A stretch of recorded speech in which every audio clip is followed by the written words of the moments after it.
Have your legs started feeling weaker than they used to? Maybe getting up from a chair takes more effort. Maybe your legs feel tired after walking for a while. Or perhaps you've started holding on to something when climbing the stairs.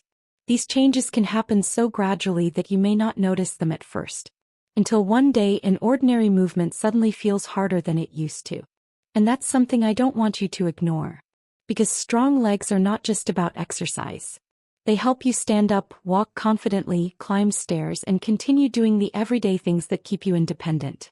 The good news is that you don't need a complicated workout or hours at the gym to start challenging your legs. In this video, I'm going to show you 2 simple exercises that can help you work on leg strength and keep your lower body active after 60. Stay with me until the end because the second exercise is especially simple and can easily become part of your regular routine. And if staying strong, mobile, and independent after 60 is important to you, subscribe to Forever Independent. Because that's exactly what we focus on here. Now, let's start with something many women don't realize until it begins affecting everyday life. One reason this can happen is surprisingly simple. As we get older, our muscles need a reason to stay strong. When we regularly use our legs, they continue receiving signals that they need to produce force. But when we become less active, those muscles aren't challenged in the same way. And this can happen without you realizing it. Maybe you stop taking the stairs as often. Maybe you spend more time sitting during the day. Maybe walking isn't quite as frequent as it used to be. None of these things seems like a big change on its own. But over months and years they can add up. And that's why I don't want you to think of leg weakness as something that simply means, I'm getting older. Age is one part of the picture. But your activity level and the way you challenge your muscles also matter. The good news is that your legs can still respond when you give them the right kind of challenge. You don't need to train like an athlete.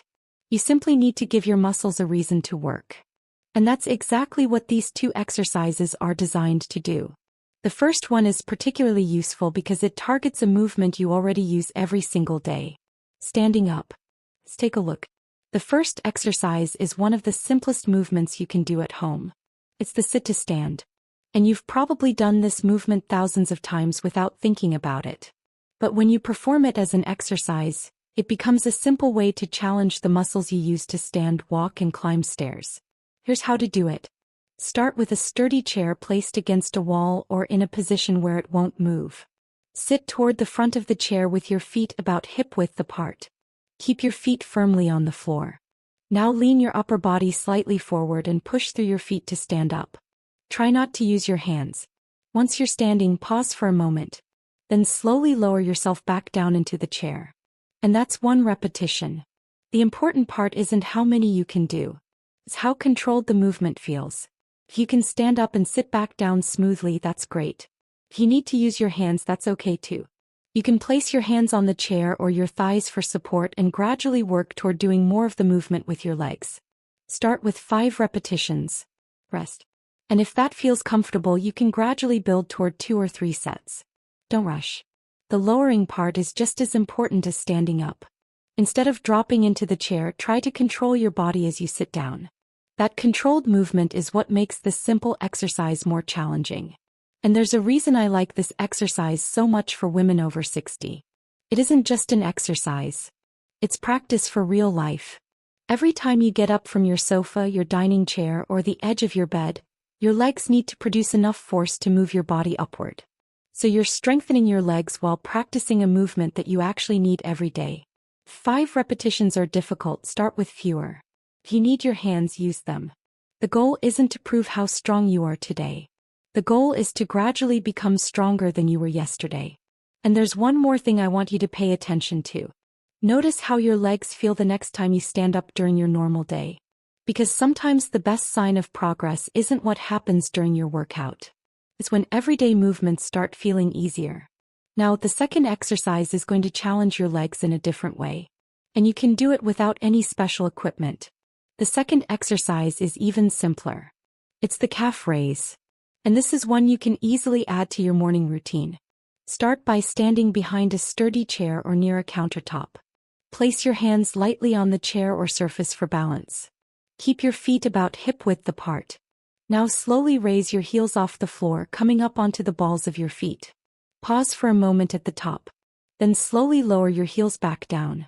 That's 1 repetition. The key word here is slowly. Don't bounce up and down. And don't worry about getting as high as possible. Focus on control. Start with around 8 to 10 repetitions. If that feels comfortable, rest and repeat for another set. Over time, you can gradually work toward 2 or 3 sets. And remember, the chair isn't there because you have to be unsteady. It's there so you have something to hold on to if you need it. Your safety comes first. What makes this movement useful is that it strengthens the muscles involved in pushing your body upward and helps you practice controlled movement through your ankles and lower legs.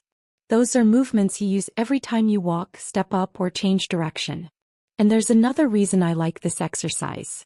It's extremely easy to fit into your day. You could do a few repetitions while waiting for your coffee. You could do them while brushing your teeth as long as you have a stable surface and can do them safely. Or you could simply add them to the end of your sit-to-stand routine. You don't need a complicated workout.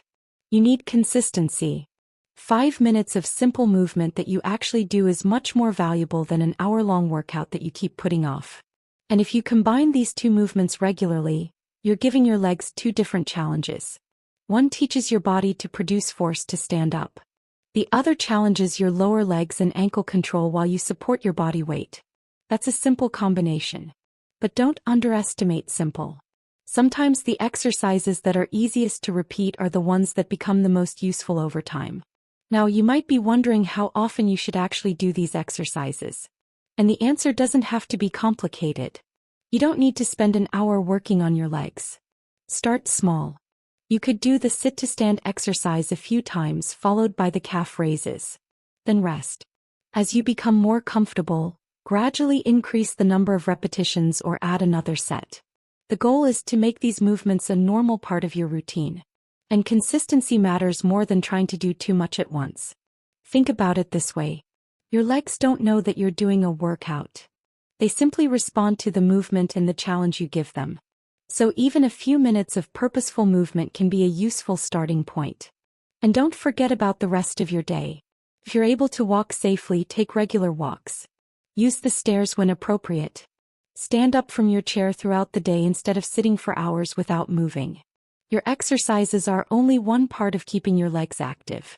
Your everyday movement matters too. And there's something else I want you to remember. You don't have to be perfect. Some days you'll feel stronger. Some days you'll feel more tired. That's normal. What matters is continuing to give your body opportunities to move. Because the goal isn't simply to become stronger for the sake of exercise. The goal is to make everyday life feel easier. To stand up with more confidence. To walk without constantly thinking about your legs. To climb stairs when you need to. And to keep doing as much as possible for yourself. That's what strength is really about after 60. It's not about looking like an athlete. It's about keeping the ability to live your life on your own terms. Now, there's one important thing I want you to keep in mind. Don't expect your legs to become dramatically stronger after doing these exercises once or twice. That's not how strength works. What matters is repetition over time. You give your muscles a small challenge, you recover, and then you do it again. Over the weeks, those small efforts can add up. And you may notice changes in places you weren't expecting. Standing from a chair may feel easier. Walking may feel more comfortable. You may feel more confident on stairs. And perhaps most importantly, you may start trusting your legs again. That's the real goal. Not bigger muscles. Not a complicated fitness routine. But maintaining the physical ability to do the things that matter to you. And if you have pain, significant weakness, dizziness, or problems with balance, don't try to push through it. Talk with a qualified healthcare professional before starting a new exercise routine. For everyone else, start gently, use support when you need it, and give yourself time. Your starting point doesn't matter as much as the fact that you start. Now, building leg strength is one part of feeling steady and confident again, but it's worth remembering that your joints are doing a lot of work behind the scenes too. Smooth, comfortable movement in your knees and ankles is what makes exercises like these feel easy instead of stiff. That's actually something I started looking into for myself. A liquid joint support supplement called Joint Vive. It's formulated to support joint comfort and flexibility from within, so movement feels a little more natural as you build strength. Always check with your doctor before adding anything new to your routine, but if you're curious, I left the details in the pinned comment. So this week, try starting small. A few sit-to-stands, a few calf raises, nothing more. Give your body time to respond and be patient with yourself along the way. And if you want to give your joints a little extra support while you do that, the link is right below in the pinned comment. Hit subscribe. Every week on Forever Independent, we talk about simple, realistic ways to stay strong and independent after 60. I'll see you in the next video.